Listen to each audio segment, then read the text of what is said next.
Hi, folks. It's Jim from New Hampshire Card Hunters. Welcome back, everybody. And we've been gone for a little while. I was pretty sick. I was down for about 7 weeks, Michelle, Yeah, something like that. It was something like pretty that. bad.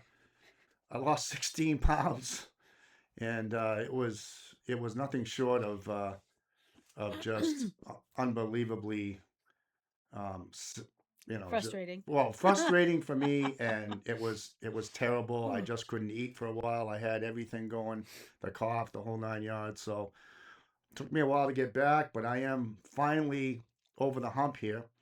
And so we're coming at you with some new content tonight. I got the first lady of baseball with me, Michelle, and we're going to be opening up some 2024 right here. These little bad boys. We got four of these hangers for you tonight. Series 2 2024. And we'll open up two of these on the front end and two on the back end. And as you probably already know, as if I haven't told you enough already, that all this stuff is free. You don't have to be a subscriber. You don't have to, be, um, you know, part of Patreon or anything like that. All you have to do is just leave a quick message in the comments and just somewhere in there put the word drawing, and once we get 10 people who are interested in this stuff, we'll give it away. We'll pick out a name or two, and what we got on these, we got 59 cards, so probably two winners, 118 cards apiece. And it doesn't matter what we pull. Autographs, doesn't matter if we pull a Mike Trout autograph or Juan Soto autograph, whatever. One on one, a superfractor, doesn't matter. We're gonna give it all away. So just so you know that, and that's one of our programming notes. And the second one is we've got the our segment that we fondly refer to as on the docket. And tonight we'll be talking about sticker shock and what's going on in the hobby with regard to the prices, and we'll get into that in the middle segment. So, once again, welcome aboard. We're going to get right into this right now. So, here we go. Okay. S- So, spring spring's coming season. around the corner. Yeah. Yeah, well, and we've got preseason baseball We were, happening. as we were watching Sox get slammed. we were watching the Dodgers here because today's the 27th, and we were watching the Dodgers get beat up by who was it they were playing anyway? San Diego, Was it San Diego? believe so. Um, anyway, they took it on. They took it on the chin. They were getting beat up pretty good. Something like 12 to 2 or 13-2 or something like that. But they were getting beat up. Um, and then of course the Olympics just got finished, and we were able to watch the men and the women in the hockey win the gold medal. That's both games were really good, huh, Michelle? Oh, amazing. Yeah, just They really paralleled each other as to that game anyway. Being the tight game, both games tight, going on overtime. sure. You know, Yep. it was great hockey, really. Um, really great hockey. Both in overtime, right? Right. Yeah, Yeah, they both teams were tight, and yeah, it's awesome. yeah, they won in the same fashion. Yep. Anyway, we wanted to pass that along, so we're pretty proud of how the U.S. And all the other gold medalists and athletes. every athlete I mean, in the every U.S. athlete. regardless of how you We had some really good, you know, non-wins. yeah. People that showed up with really gutsy performances. Amber Glenn is one that I think of, and uh, Iliak, Ilian, the quad god. Yeah, the I can't quad god, remember. right? Ilian. Alien. Um, That guy was amazing. you know, and yet, did he medal? No. But No, what he did was amazing. he sure did. And the character he showed in defeat was even more amazing. But anyway, it was fun to watch the Olympics this Sure, year. It really sure. was. Just a couple notes on this product. We got 59 cards in here in each of these hanger boxes. And what we'll be looking for here is exclusive yellow base parallels. Oh boy. Oh mama. And what else we got on here? Anything else good? No, but there's a chance. And I think in these particular ones, the Series 2, Series 1 of 2024, and also the update of 2024, there's a really good shot at pulling an autograph or a a relic or something of that nature. And you're going to get a lot of we're going to get a lot of numbered cards here. So here's the first one. Let's see what they're going to give us. Bear with me, folks. I forgot my glasses upstairs, and I am too lazy to go up and get them. So I'll do my best. See what we're gonna find in this first Might do a one lot of here. squinting. Yeah. And obviously we're looking for, guys like Pete Crow Armstrong and Shode Imanaga and Lawrence Butler. But the first one on the shoot here is Junior Caminero, followed by Abreu and Ty France, Mason Wynn, you got Pavin Smith, James Altman, Isaac Paredes, Jacob Lopez of the Rays, Ozzy Albies, and Josh Young, Rookie Cup, Slade Saccone, Ryan McKenna, Matthew Liberatore, and Gabriel Arias, followed by Brian Reynolds. Here comes Victor Vodnik, Charlie Blackman, just retired, Iggy Rosario, Tyler Copley, Cropley, Akil Baddoo, Mitch Haniger, another guy that's, I don't know if, I think Mitch retired too, just this last year. Kelvin Socrates? It's usually Caceres? Caceres. Caceres. Yeah. Hmm. Yeah. Luis, that's a guy I've never seen this guy play. Have you?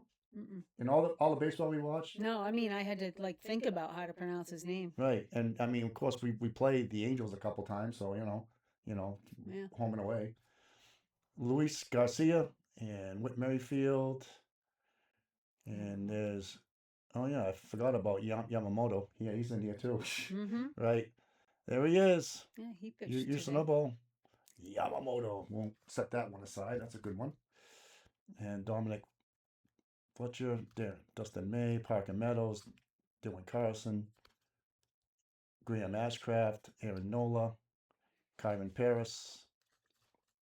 We got a few landscape. Tyler Freeman, Marco Gonzalez. There's Lawrence Butler. There's our second, another rookie we talked about just a minute ago. Manny Machado, and followed by Francisco Lindor. I'd forgotten how much I love Machado. Who's hurt right now? Not. Yeah, cheerful in Chicago.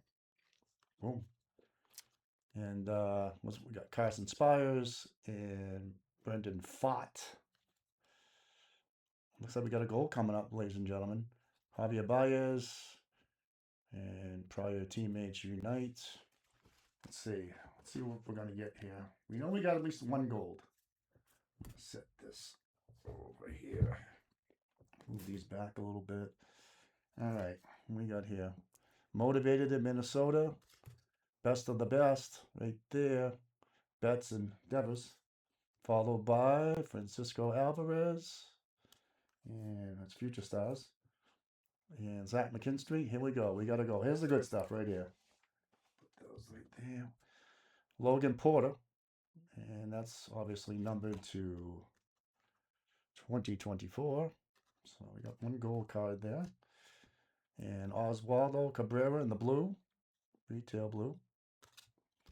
And what's this? We got Zach Neto. There's a good one right there. Wow. That's a purple. That background is a bit much. Yep, $7.99. That's numbered. So compared to 2026, you can see a real difference here, folks. I mean, yeah, 2 years later. Yeah, 2 years later, they've just completely devastated, cleaned out. Put the cleaver to all the products. And so there's Oh, look at that one. there's two numbered cards, and then we got Freddie 35th Freeman. Freddie Freeman 35th anniversary, and then of course we've got stars of the MLB plus covering the field right here. Bo Bichette. Bo Bichette. Insert. And we got Sanan Rafaela, Manny Machado, Rafaela rookie, and Kershaw, and my pal Sal Frelick. And here's the cup. Here's some yellows here they were talking about. Gunnar Henderson, rookie cup. Set that over there. And Tyrone Taylor. Not a bad first one, Michelle, huh? Not a No, bad there was first one. another rookie cup that didn't get set aside there at the beginning. We'll catch it when we go through them again. Sure. But I should have reminded you to set it aside. But Yeah, the difference in 2 years, And a number of hits. the number of hits you get in a hanger box It's from stunning. 2024 to now. They just gutted the whole I mean, product. that just really lends a lot of credence to what we're going to talk about Oh yeah. and what we have talked about. Put these over here. They're empty anyway. All right, number 2. Here we go. The diluting of the stuff. Well, it's just look. This is if you're in business, you want people to buy your product. If your product stinks, people aren't going to. Less people are going to buy your product. That's all there is to You're it. going to have to do a lot better at price marketing, price point, I would say. and yeah. I'll leave it there. Starting on number 2 here. Here we go. First card out of the chute, Eric Fetty, Ryan Noda, and Taj Bradley, Casey Mize, Ross Stripling, Junior Caminero. There's his rookie. Yeah, I forgot. Yeah, that's the one that. forgot about Junior. Right. Yeah. Yeah. This. It's from series to series. If you don't really delve into them that heavy, and I really don't. A lot of these rookies just kind of blend in from series to series. You can't remember which series at first. Right. Series 1, series 2, or update. Brian Abreu, Ty France again. We've seen this. Mason Wynn, Pavin Smith. It's the same correlation. Brian Reynolds, Victor Vodnik, Blackman, Rosario. Yeah, we've seen all these in the first one. Haniger. There's our buddy again. Yeah. Caceres. Luis Garcia. Okay, here we go. Anthony Munoz, Jacob Young. There's some different ones. Michael Soroka. And Miles Mastrobuoni. Oswaldo. There's Bale. Yeah. He got roughed up today a little bit, but he got bad luck there. Those balls weren't even, they were just little tweeners, one off the handle, Sometimes they just get lucky. Oh, There's yeah. Tana. Tana. Eventually, we might see him this year. Yeah. Adam Duvall. I hope so. I mean, he was good when he was healthy. And John Means. There's another guy who was great when he was healthy. Mm-hmm. The only problem is he can't stay healthy. He had Tommy John. He was all messed up. Carlos Correa, Riley Adams, and American League, Chicago White Sox. A little celebration after the win, or a home run or something. Anthony Santander, another guy that's been banged up. Motivated in Minnesota. Correa. Best of the best. Least of the least. Francisco Alvarez, Brandon Williamson, Zach McKinstry.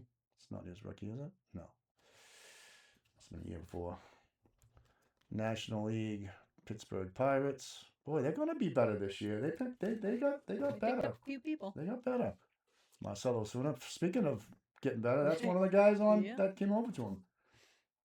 And Ezekiel Duran, Nick Allen. Okay, we're getting close here. Let's move these over yonder. And we'll get into the couple of landscapes here. Baltimore Brotherhood. That's kind of a good one, huh? I like that. Young Orioles start performance under pressure. And a little Philly action looks like. A dynamic duo. Yeah. It's like Nola and what's his face there? Matthew Batten. Yeah, I don't think he played much. Okay, now let's see what we're gonna get here.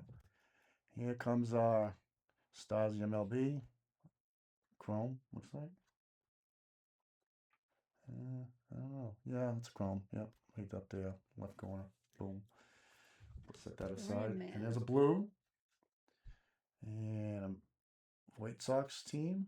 Let's see what we're gonna get here. Let's turn them around here. See what we got. And that's a rainbow foil. Garrett Mitchell. And there's Ellie. 89 style, 35th anniversary. He's got the weirdest fall through Yeah. when he hits. Didn't get a lot in that one. What we got here? Not yet. Stuck together a little bit.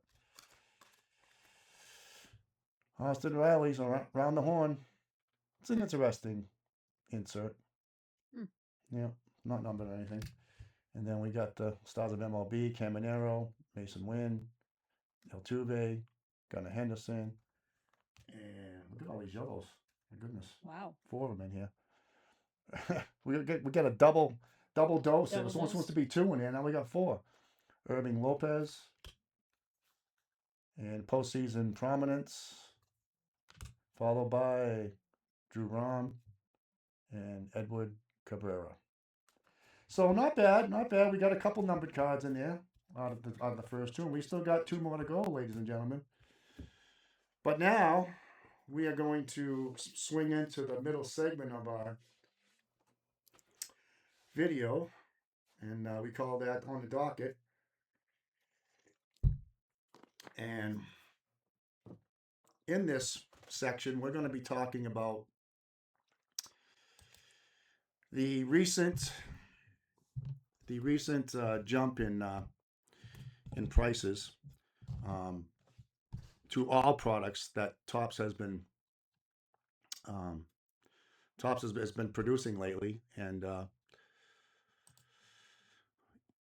it's really driving a lot of people out of the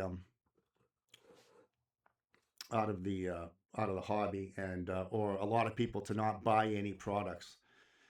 And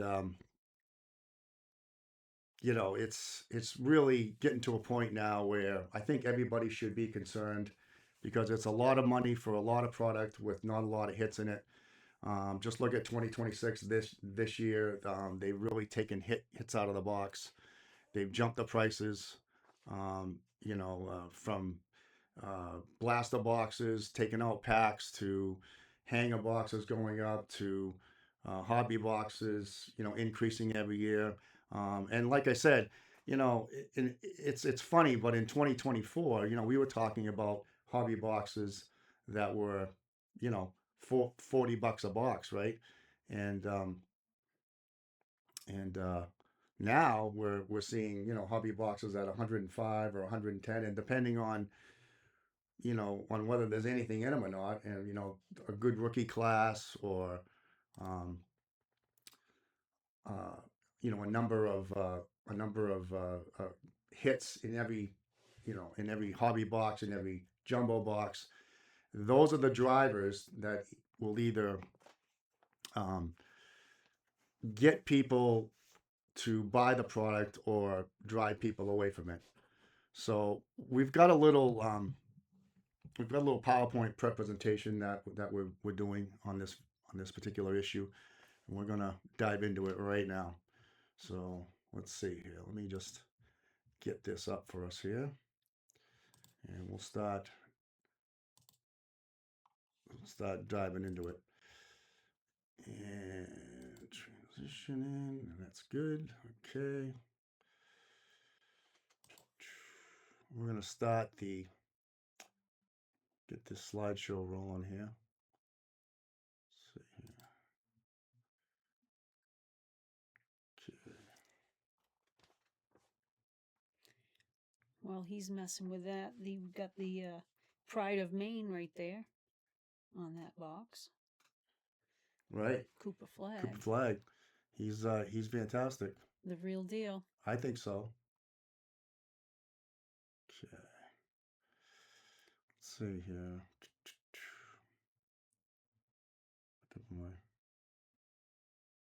Just click through. What's that? Just click through. Yeah, no. Yeah. So as you can see here, it's in our first slide. We're talking. I use this as one of the most recent examples of how bad this is getting in the hobby boxes and the overall prices, um, which is the 2025 Topps Chrome. And the hobby boxes when they first came out were running $370 for a hobby box and $700 for a jumbo. And unfortunately, these prices just went up from there. And granted, what I will say about Topps Chrome basketball here is that, this was their debut back after not having the license for a number of years, and um, the the hype around it and the excitement around it drove the prices right up through the roof. And when you when you look at the overall product itself, and you see what's in there, and obviously you can see right there it says look for 3 autographs in the boxes. But as we've seen in a lot of these products, whether it's Topps Chrome baseball or Topps Chrome basketball, the autographs really aren't very good, and they're not of quality players for the most part. Yeah, sure, you might get one once in a while that is pretty decent, but the overall the overall understanding here is that most of these autographs are going to be pretty poor. $5, $10, $15 autographs. And let's be honest, if you're paying in the secondary market when this product right here went went live, you had jumbo boxes going for $1,100, $1,200, and I don't know if they're still up there now. They probably are somewhere in that area, but it was pretty evident after people started opening this up that just the Oh, it's ROI way too much. just isn't there. Nope. And you just can't keep throwing good money after bad here. So as you can see, this is one example, and there are a number of reasons why we got here. Now, you could say it's the breakers. I think they have a role to play in this. You could also say it's influencers that also have a stake in this, and I think that's pretty accurate. And as we can see here, we've got these 3 individuals that I think have a pretty good role to play in this. Now, what I'll say about Eric Jabs is that he's really not a basketball guy, but he is a baseball guy, and most of what Topps puts out is baseball. And these 3 individuals, I call them the poster boys of fanatics because they really are. They hype a lot of products. They talk highly of the products, even when, let's say, the products aren't worth it. They might, in some cases, have some pushback on on some products, but generally speaking, these guys, I would say Wilson and GSFE more than Eric Jabs, is getting has large allocations that these guys get on a regular basis. And so if they start talking bad about the products, right, then all of a sudden, maybe their allocation, might start dwindling down. But in the case of Eric, and I want to look, I want to preface this in a couple of ways. One, that I don't think any of these guys have the collector's best interest in mind when they're trying to sell products, when they're trying to move products, when they're trying to break products. Okay. And in the case of Eric Jabs, uh, I'll start with him first. There's a laundry list of things that that we could talk about with Eric. And I go back 2, 3, 4 years when he was getting a divorce from his wife.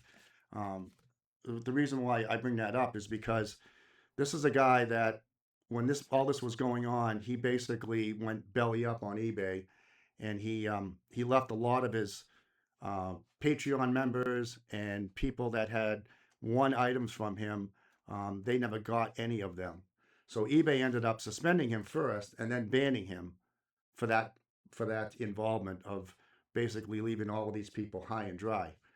And that's just the start. I mean, when you talk about things that that this guy has done, I mean, I watched them on a live stream, and when he was on a live stream, he had sold some of these panini, like I think they were blaster boxes, and he sold he had for a while he was doing auctions on his YouTube channel, and he sold one for like $30, and he outright refused to sell it to the guy who had the winning bid, and he said that he couldn't sell it to him because he was going to lose money on that box.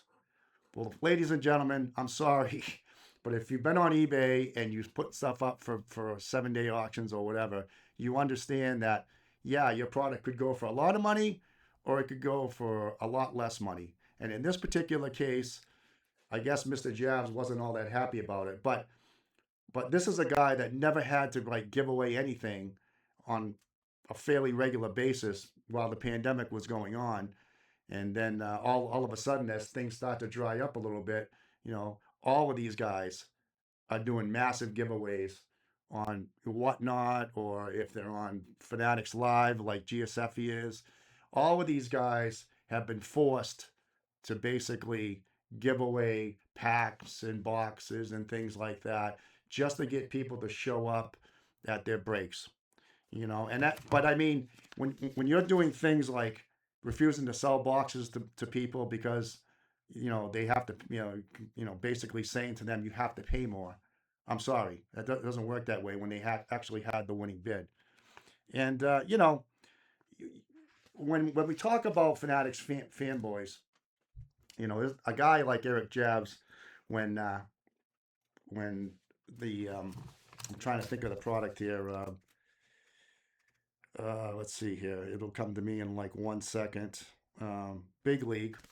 He This is a guy that when Big League first did their influences, their and they had their influencer cards out, and there was 5 people who got influencer cards. Eric Jabs wasn't one of the guys picked. And all this guy did, ladies and gentlemen, was bellyache about this. He claims that he pitched the idea. He claims that he put it in the ear of the Topps brass or the Topps marketing or whoever you'd like to consider, and then he said, well, who didn't get picked? Me. And so all he Boo-hoo. I know. All we did, Michelle, all we did was like, just cry, cry, cry. And then finally, the second year, which was the last year that they did the influencer cards, who gets a card? Who gets a card?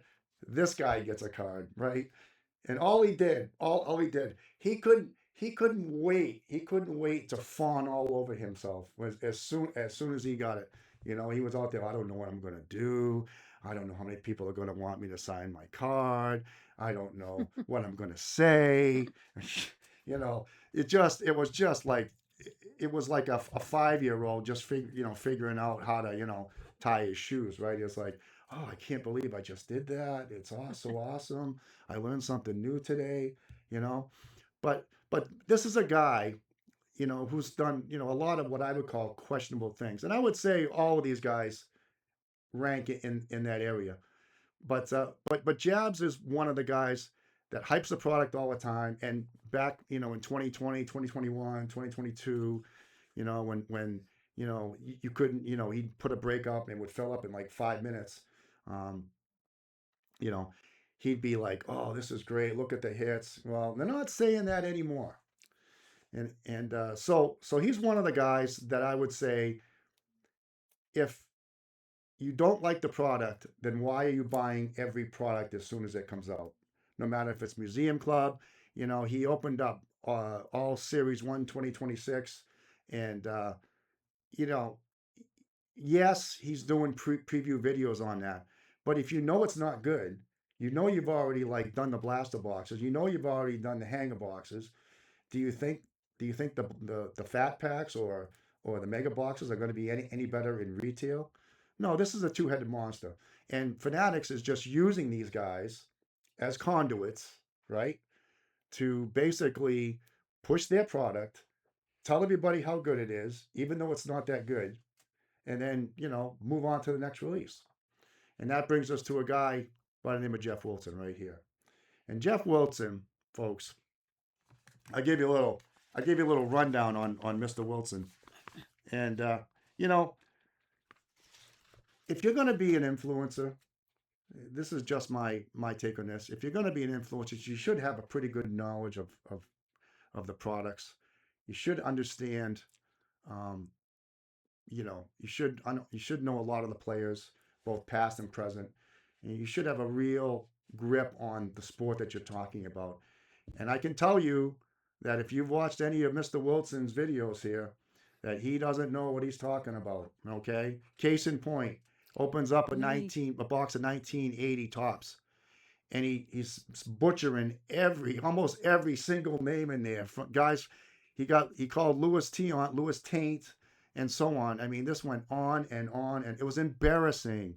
It was embarrassing. And this guy, like, he just doesn't get it, And he puts a lot of these guys around him, like Teapot, and now he's got Scotty B cards over there with him, and he's got a couple of statisticians. I mean, they're basically covering for him because he doesn't really know anything. Right. And these are guys that show up at all the Fanatics events. These are guys that show up at the National. These are, they always want to tell you, if one guy is spending $10,000 on cards, Jeff Wilson's going to spend 20,000 cards, and GSF is going to spend $30,000 on cards because they want to one up each other, and it's one big, grab ass, high five, hey buddy, handshakes and back slaps and hugs.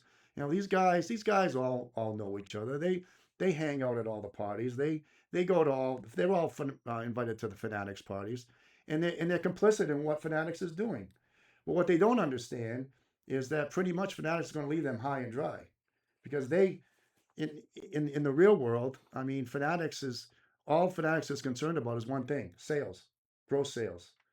And if these guys don't give it to them, or the product gets too expensive for them, or they're not making any profit on it, well, I guess they lose, right? So I mean, but Wilson is one of these guys that just, he wouldn't know Tom Seaver from Tom Selleck, or Jim Rice from Jimmy Stewart, or Luis Aparicio from Louis Armstrong. I mean, this guy's a moron. I hate to put it in those words, but he's not a very smart guy. All right. Not when it comes to the sports and knowing the product that he's That's right. putting out there. That's right. And that's what I'm referring to. Yes. And I mean, he just doesn't have what it takes. And how his numbers got to be what they are, and he goes by the moniker, uh, stock trader by day, card investor by night. Well, how about, I think it's more like tomfoolery by day and a lot of buffoonery by night. because this guy just falls all over himself. He trips all over his feet. He doesn't know where he's going or what he's doing, and he takes his lead from other people. He doesn't lead by example, and that's a fact.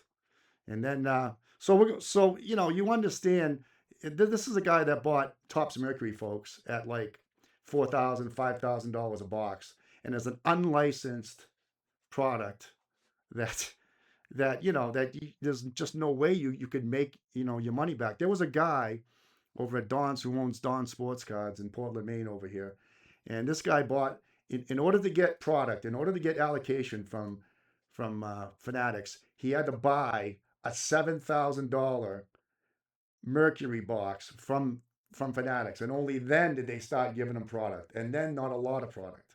These guys, they hold people hostage. It's ridiculous, and why, talk about Jeff Wilson like pissing money, in the wind. I mean, that's exactly what he was doing when he's buying that Mercury. So you can see here that we're not dealing with the best of the best. We're not the brightest and the best, I should say.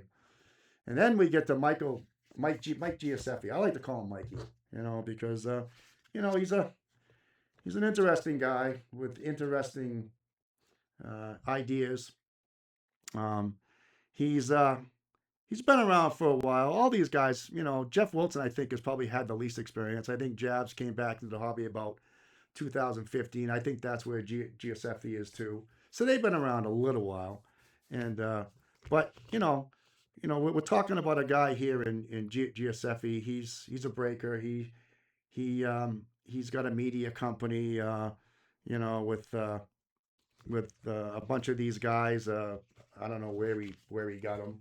They might it's Danny Black and Joe Namirsky and Gordy Bonker and Clever Cuban and these guys are like They sound like made up names. yeah, it's when you see these guys in action, you're saying like this isn't like Sports Center sports cards. This is like more like the Apple Dumpling Gang. I mean they don't even know what's going on. They just they talk about. I wouldn't say that they have a 100% um, grip on what's going on. But they just regurgitate what everybody else is talking about, whether it's Topps Chrome update or the debut patches or things like that. This is what these guys do, and they all just you know again they're all conduits for what I would call um, the the current cycle of what Fanatics is doing with all these guys. And look, they're not the only three. I can name off about 50 more like Pac-Man and Card Collector 2 and Striker Breaks and all of these other guys. I mean, the fact of the matter is that um, these guys are big factors in where the prices have gone. And because Fanatics gives breakers, I'd say around 50% or so is the last thing that I saw of the allocation. Well, it's impossible for the little guy to really get in and get a decent price because if you're talking about $600 boxes from Museum Club or Museum Collection or Definitive or any of those products, I mean, Topps Chrome, even those products are really expensive now. And if you're on a budget, which a lot of people are these days because of discretionary income and the way the economy is going, these particular individuals are adding to the hype, adding to the lure, telling people, hey, you want to get in on this and so on. So we just give you a little bit of a breakdown on these guys, and you know, um, and you can see that as we get into this, um, we'll point out certain factors that we think are important.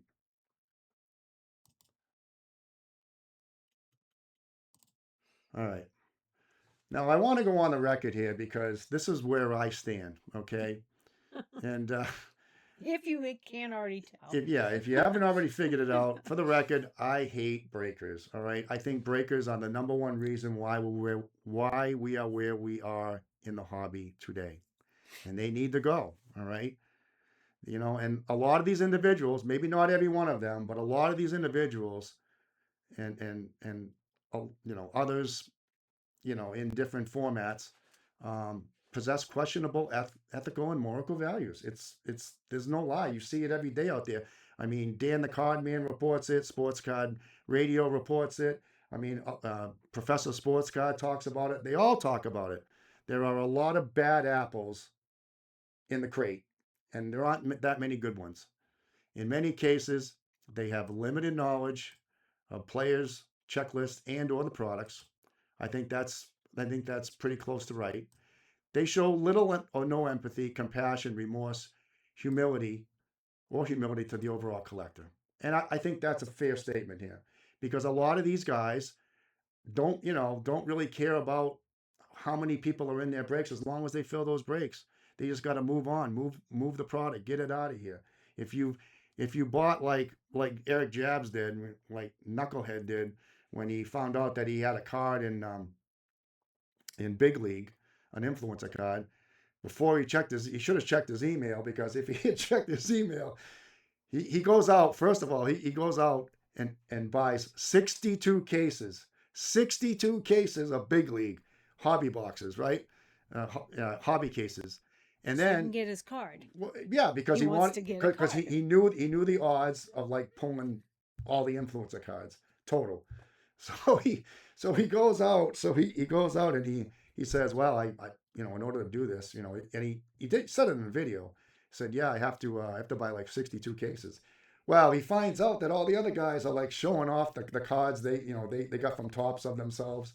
And he's sitting there like, well, I don't think I did anything wrong to Tops. I mean, I thought I was in good standing, but I never got any cards. Well, come to find out, if he had just checked his email, all he wanted to do was, hey, give us the right address to send these to so we can send these to you. So he says, well, I just found out, yeah, I didn't check my email and this and that.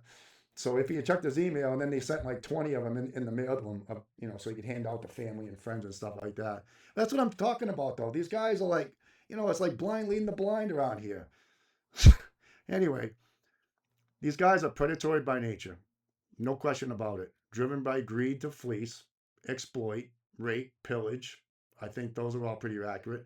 And extort the average collector on a regular basis with a constant barrage of FOMO and hype and channel membership and super chats and Patreon subscriptions and buying into break slots, etc., etc., etc., etc. These guys never stop. Oh, I got $1 from you. Can I get 5 more? Oh, I got $5 from you. Let's see if I can get 20. Or how about 30 or 50 or 100 or 500? I mean, it really is. It really is quite disturbing to see these guys in action. They always they have to like every single break they have to say, well, they have to read an ad to you, or go to um, you know um, whatnot, or go to Fanatics Live. Come see us. We're giving away stuff. Yeah, if you buy break slots, wow, I don't call that giving away. I don't call that free. They are driven by one thing, folks. One thing: financial gain at the expense of the collecting community. End quote.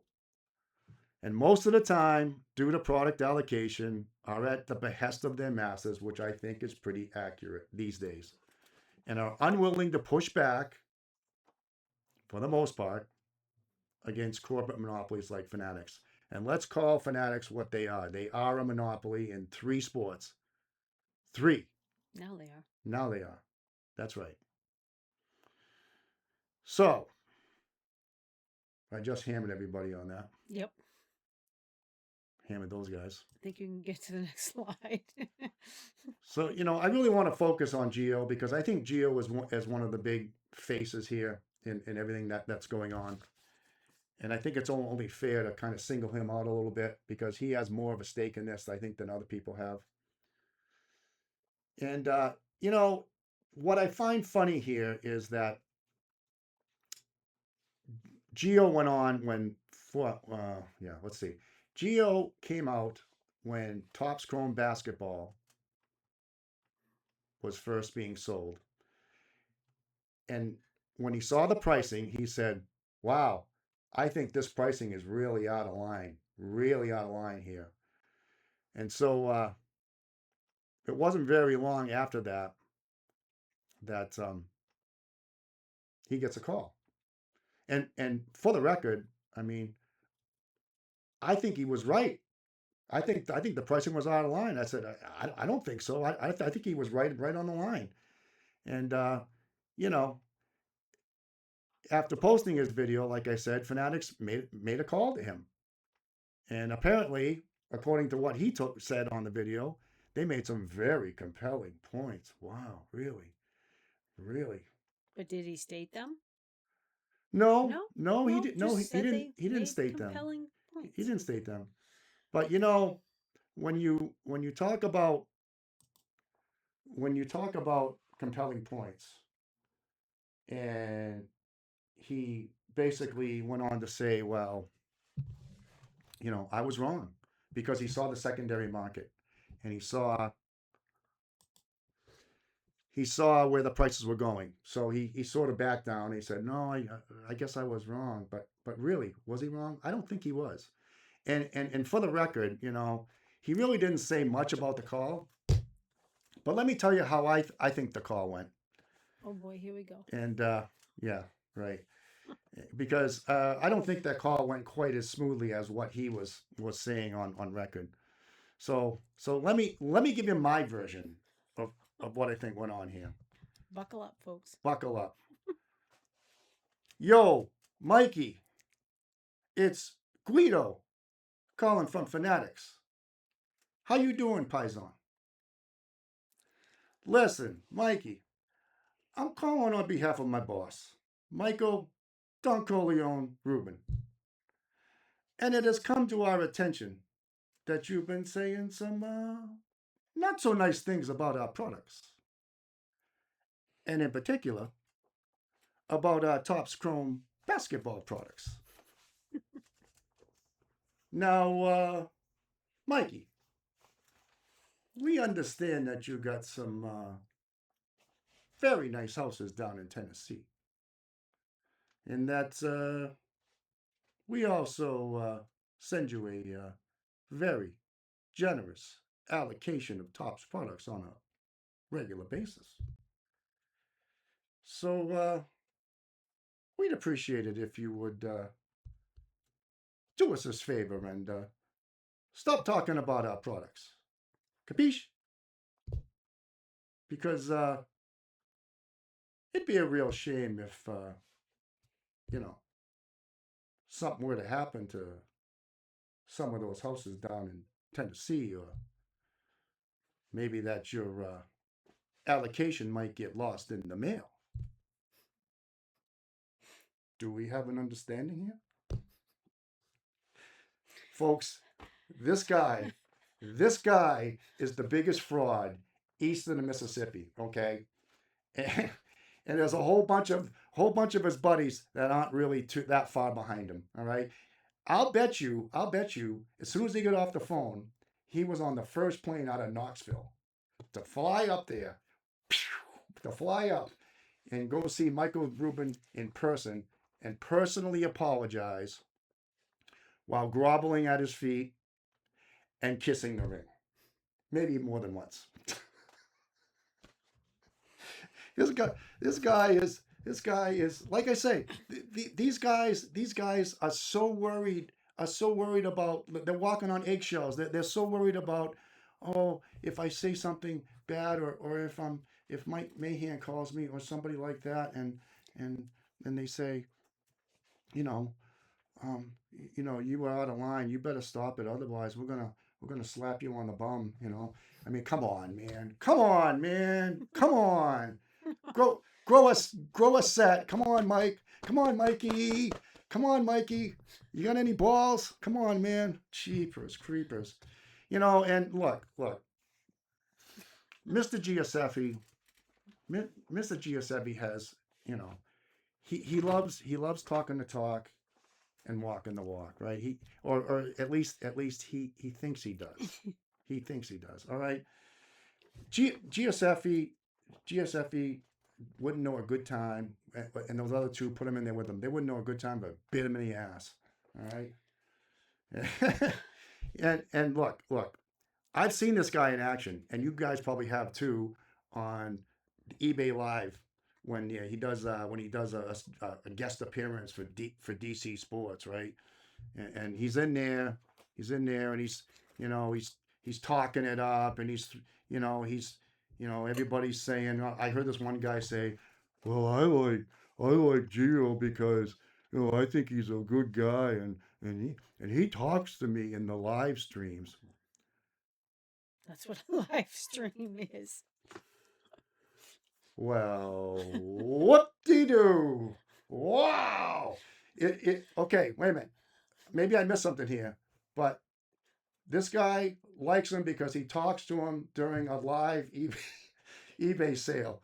And he says, "Hey, buddy. Hey, how you doing? It's nice to see you. I like that shirt. Oh, yeah. Well, I can't see that shirt, but if I could, I would like it, And all this guy. So all he has to do is say stuff like that to some of these guys that I don't know, that can't even, like, count to five. And that's all it if that's all it takes to separate you from your money, I'm in. I'm in, folks. Call me in. Because hey, look, if that's all it takes to separate you from your money, then by saying hi, how you doing? Wow. And let me just say this about this whole DC sports thing that they fly him to Virginia. I can't prove it, but I would bet good money on it that while these are going on, while he's auctioning off the best of the best cards, and I would say that a lot of the cards that he auctions off in those particular live eBay events, those cards are basically you know they're good, but they're not like the elite cards out there. They're not the big manuals or things like that. They're nice cards, and so he's out there and he's throwing out comps. He throws out more comps during this thing. Just kind of just coughs them up like a drunken sailor on extended shore leave. He doesn't even know what the hell's going on, right?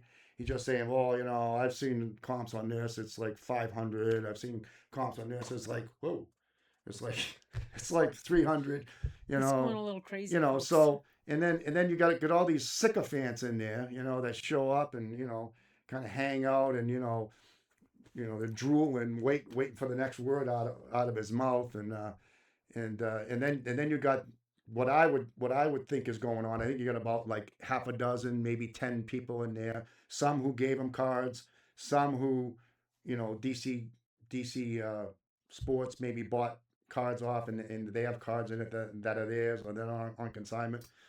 I'll bet these guys are in there, 10 seconds, 20 seconds left in the auction. I'll bet they're pumping those babies high because I didn't see one comp in there, one ending price that I thought was reasonable. Like was 100% comp. I saw 200% comp, 300% comp, 400% comp, and if you could go on eBay and buy one like 10 seconds after that auction closed on one of those cards for like 100% less or more. And this guy's out there pushing, pushing, pushing all the time. That's what these guys do. And so you can never get a real accurate comp on what's going on here. You really don't know where that base price is. You can make a pretty good guess if you've been in the hobby a while, right? If you've been around 10, 15, 20, 25 years, you can because you've seen these prices. You've seen the cards at these, especially vintage.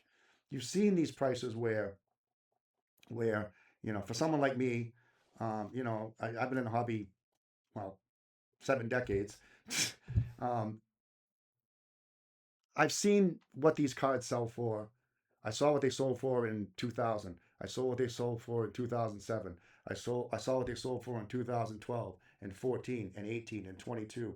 So I mean, it's not like I know where the price. I have a feeling or I have a feel for where these prices should be. Now, somebody new in the hobby, I don't think they would really know where to start. But if you've got a lot of experience in the hobby and you've been around for a while, and I would, look, I would say guys like Jabs and Jeff Wilson and these guys, yeah, they've been around a little while, but they don't really possess the knowledge, in my opinion, that you need to make good, solid decisions, Trustworthy. trustworthy. Yeah. Yeah, but I mean, it's ridiculous, right? It really is. And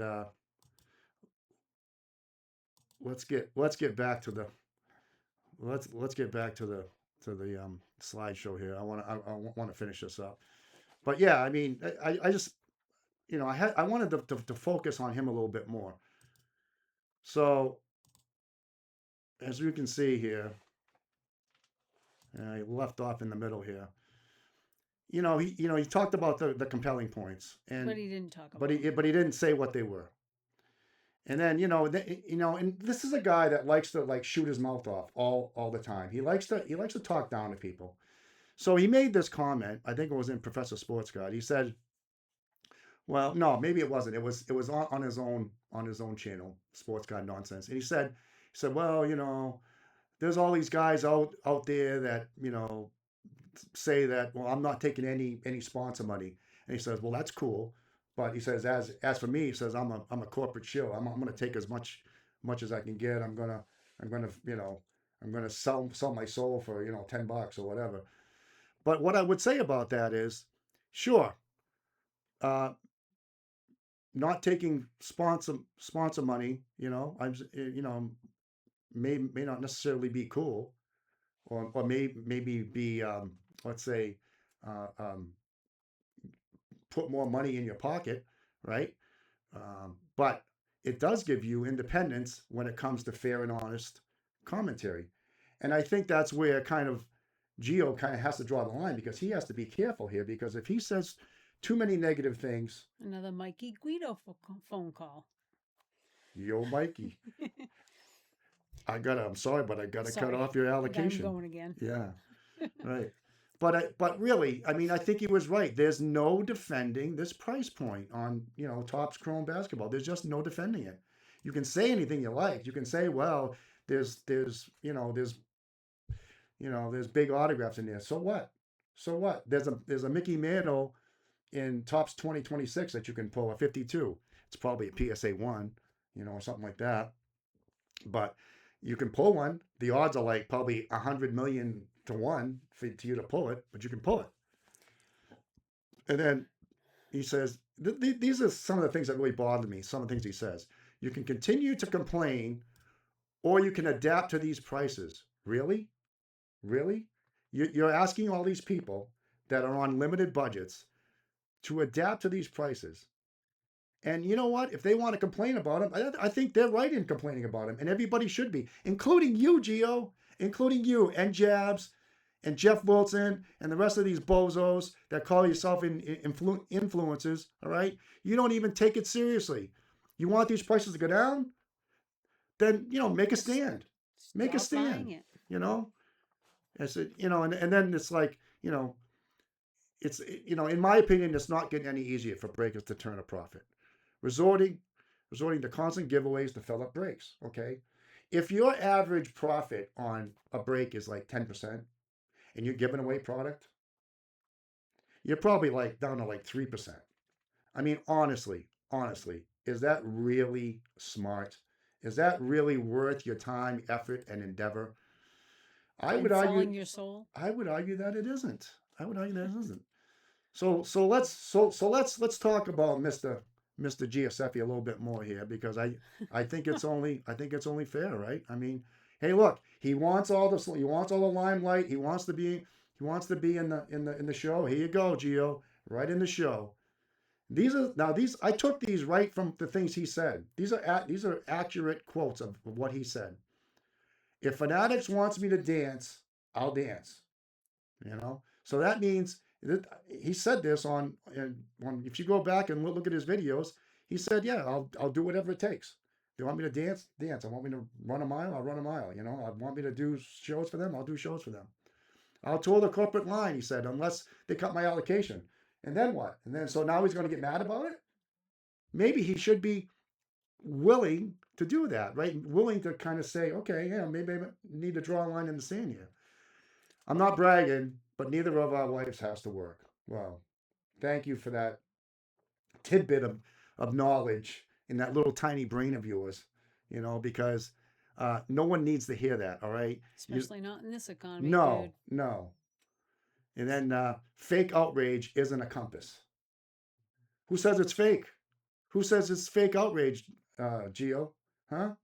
You do a lot of talking, but when it comes back to hit you in the ass, hit you in the face, you don't like it. Just work harder and be better at what you do, or come up with a great idea. Once again, slapping Slapping face. every middle class hard-working American, lower person. middle class American right in the face. And breaking only accounts for 10 to 15% of my income. Okay.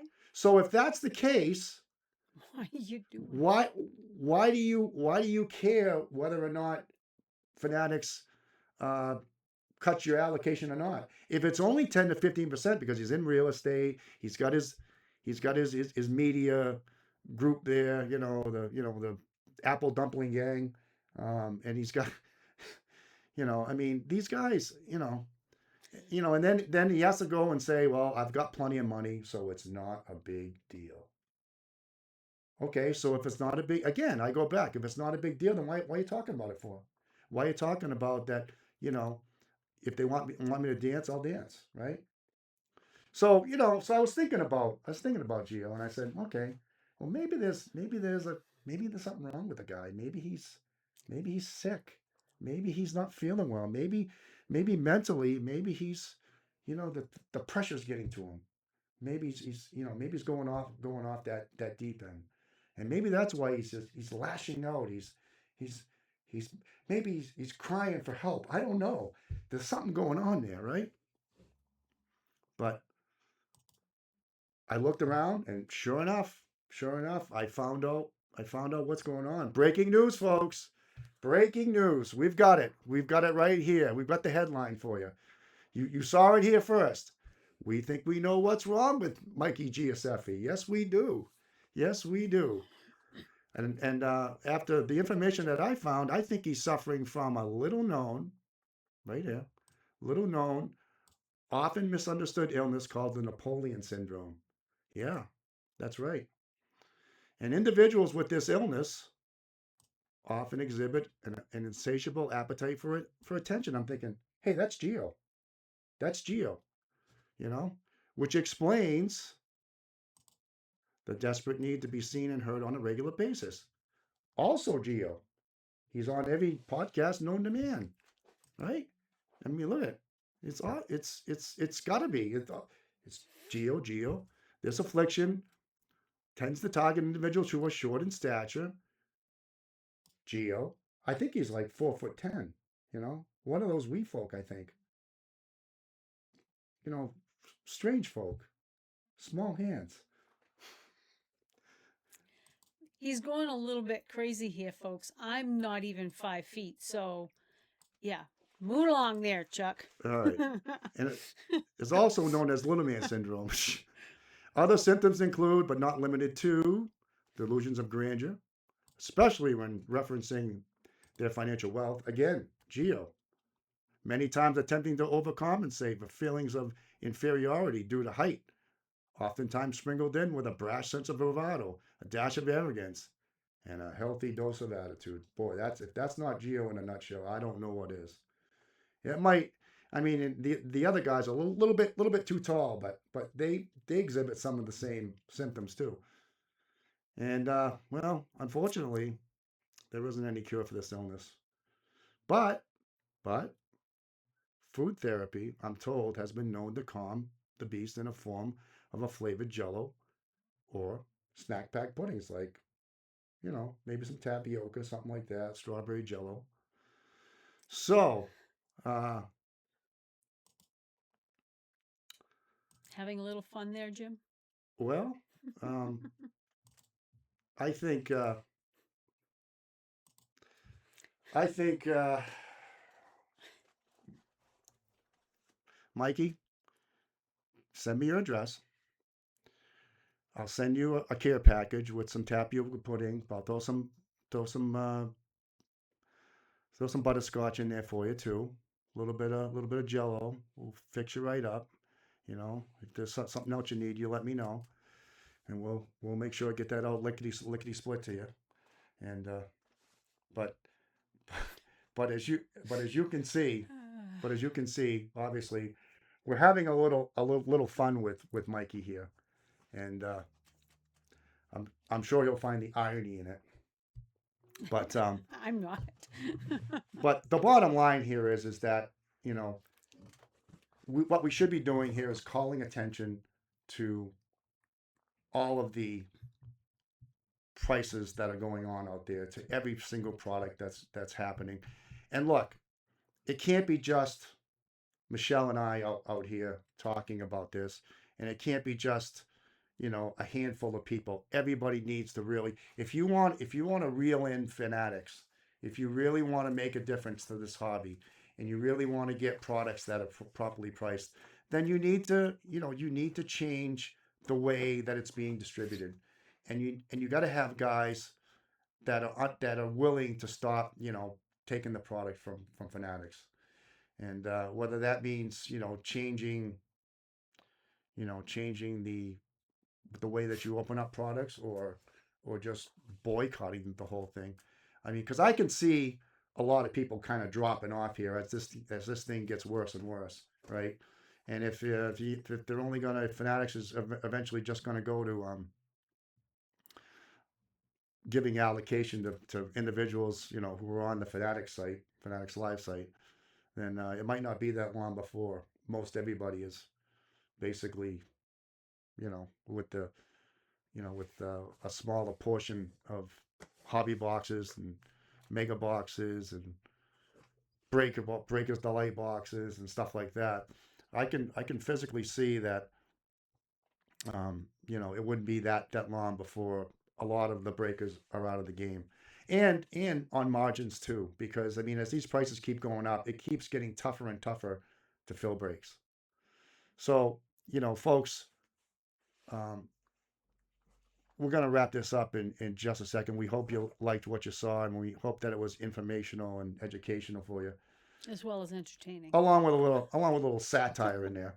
But think about these things, and you know, don't be afraid to stand up and make a statement. I mean, we are. I mean, I don't buy any hobby boxes anymore. I don't buy any jumbo boxes, and I rarely, if I do buy stuff, it's retail now, because it's just not worth it. It's most of it isn't worth buying, and I think you're just throwing money in a blast furnace if you keep doing this. But with that, we're gonna Michelle. You got anything to say on that? You got some words of wisdom to pass along to our group here? No, I just think if people would just stop buying it at the ridiculous prices, then they'd have to drop their prices. And if people stop filling breaks, guess what? The breakers would go away. And if the breakers went away, allocations would have to go away. And then Fanatics would be back to the common collector. Sounds like not a bad thing to try to, just think about it, folks. Think about it. Well, I think the one thing I would add to what you just said is that if you're a Fanatics, you have the ability to change this. And if you were to say, instead of breakers getting 50%, they get, let's say, 10% Right. or 15%, let's Yep. say, and then they're forced to go out on the open market and buy this, right? Now you're talking, you got 85% of, let's say, the allocation out there, and anybody can buy that. But the one thing is that I don't think Fanatics really understands this. Maybe they do. But if let's say the majority of your breakers go belly up, and people start saying, you know what, I'm not going to get in, pay 50, 60, 80, 100, $200 a break slot, whatever, if you're doing a multiple box opening. Um, I just believe in a bad economy, which we've been talking about for a while here.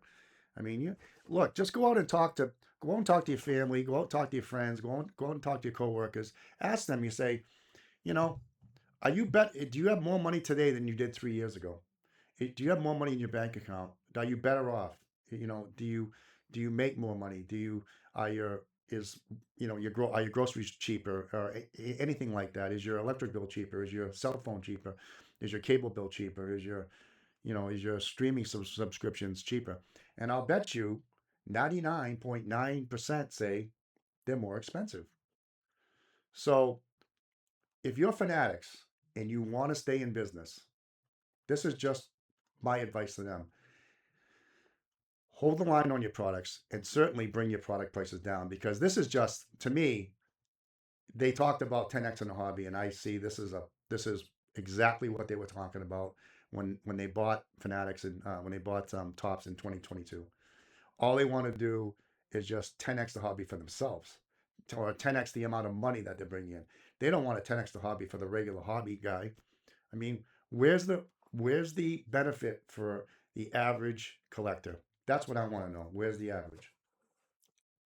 I don't see it, do you? No. No.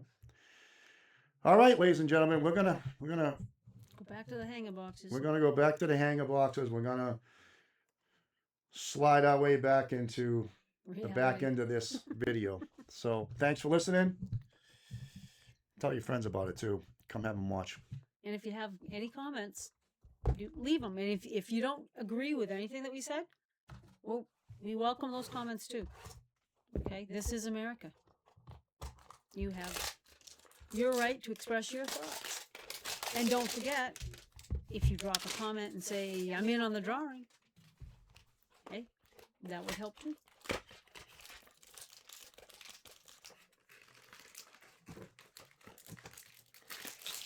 All right, hanger number 3. Here we go. This is where we get something really big. Wouldn't that be something? Yeah. We've had a pretty good luck.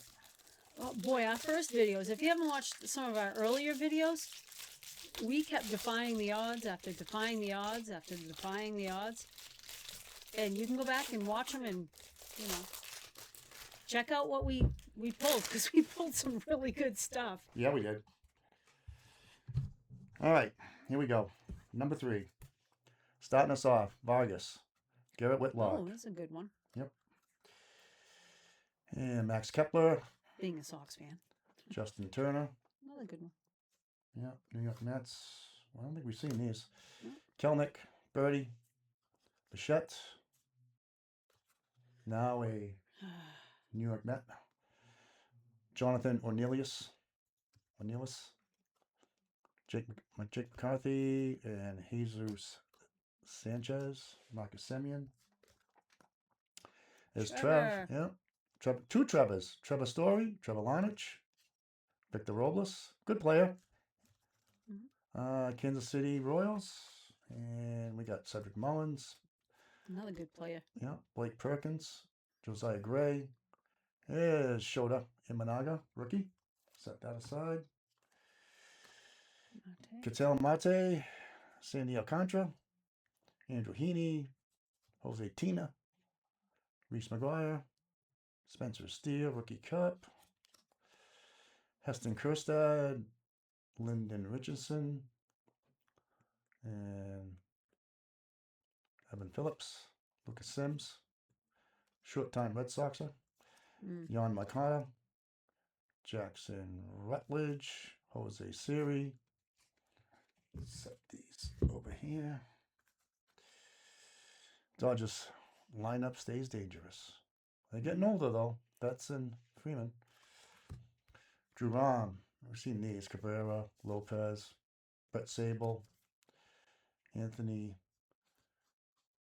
Benziano, Martin Maldonado, Josh Rojas, Nobeli Mate, Jose Urquidy, Jack Flaherty, Cody Funderburk, Nick Madrigal, and DJ Stewart. JD Martinez. Let's see what we got here. Let's see what we got. Oh, there's a blue. There's another numbered card right there. Sean Manaea. Numbered 2. Let's get over there. $9.99. Set that over there. I'll have to sleeve that up in a little bit. And what we got in here? We got something else. If I can get them apart. And there's a blue. Oakland A's team. Nice. And then we got a Whit Merrifield. And this is a gold. I don't know what this is. Gold foil probably? Gold foil maybe? Yeah. It's not numbered. Gold foil. It's nice though. Whit Merrifield. He's not playing anymore. Set that over there. Hey, it's Shohei. As, what was it? Step in the box, always says. Yeah. Any Shohei is a good Shohei. Any Otani's a good Otani. And then we got another. Got, let's see. Zach Geloff. Shohei again. Trey Turner. Spencer Strider. If you're a Shohei fan, drop us a comment. And then fantasy favorites, right? And Aaron Judge, good one. There you go. 2 yellows. Colorado Rockies. Javier Assad. Good one. All right, one more to go. But So there's some good stuff there. Yep. A couple of Shoheis Yep. and an Aaron Judge. and we got another number You card. know, So and a there's- numbered card. that's 3. That's not bad. Not at all. You could open up 10 hanger boxes in 2026 and not Not get 3 get- numbered cards. That's a fact. I watch people do it. All right, last but not least, coming down the final stretch. Hanger box number 4. Here we go. Let's get at least a relic or something out here, huh? Doesn't look like it. We'll see. We'll see. We'll see. Autograph.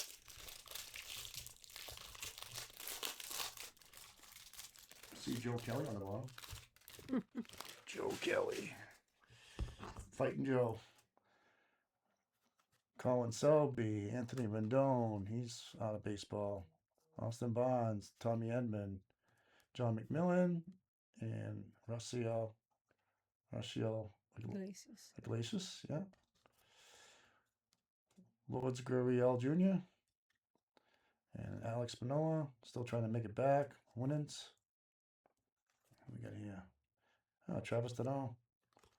Corbin Burns coming back off injury. Yustei Kikuchi. Tanner Houck again. Kyle Farmer, Adam Duvall. We've seen these. Minnesota. John Means again. Wait a Correa. minute. Go back to the John Means card. Oh, okay. Yeah. Sorry, I don't have my glasses on. Riley Adams. White Sox again. And Santander again. Owen Miller. Merrifield. Yamamoto. 2 of them. Wow, that's pretty good. 2 rookies there. Dominic Fletcher. Phillips. Sims. Moncada again. Rutledge. Jose Siri. Best. These over here. And Dodgers lineup stays dangerous. Drew Rom. Edwin Cabrera. Irving Lopez. Postseason dominance. Boom. Simeon and company. Albies. Garcia. Josh Young again. Slade Ciccone. Let's get to the good stuff. Vasquez. Alex Call.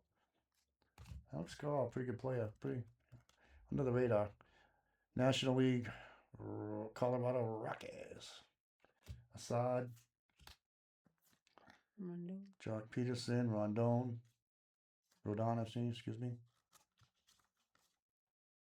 Nick Castellanos. He had a rough little thing there. Having the alcohol in the locker room. Yikes. All right. Let's see what we got. There's a Chrome. And Garrett Cole. Jason Dominguez.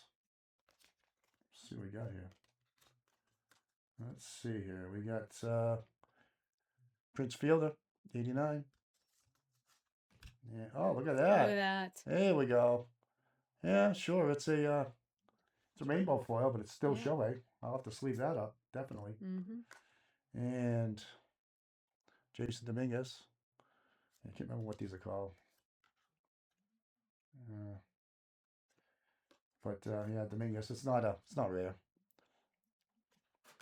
And then finally, let's get to the last few. We got Brooksy on the back here. Mm. There we go. The hot corner. Wow. Brooks Robinson around the horn. Good one to him. Shohei again. Turner again. Spencer Strider. Whoop. Come back here. Sonny Gray. Carrasco on the yellow. Joe Kelly on the yellow. So there you have it, folks. We didn't get any relics or Or an auto. on autos, but we did get, like I said, a number of, as you can see here, a number of numbered cards and a lot of yellows. So if you go gold Cool foil. gold foil there, and some blues, Sean Manaea, Carrera, and Ellie De La Cruz, that's 89. Not nothing major there, but Garrett Mitchell on the rainbow foil, another blue, Chrome. No, Junior Caminero rookie. Butler. Yamamoto. Gunnar Henderson in yellow. That's a pretty good one. Zach Neto. That's probably the best numbered, I'd say. Zach Neto. Cabrera. Logan Porter. Joe Kelly, and so on. And then Otani, of course. It's a good one. Looks like it's in pretty good shape. I don't see any dinging or anything on that corner, so No. that's good. So there you have it, ladies and gentlemen. 4 hanger boxes and some commentary. We appreciate you stopping by. As always, you know, if you liked what you saw, come on back and watch some more. And we're going to jet out of here. So until next time, thanks for watching, and we'll see you later.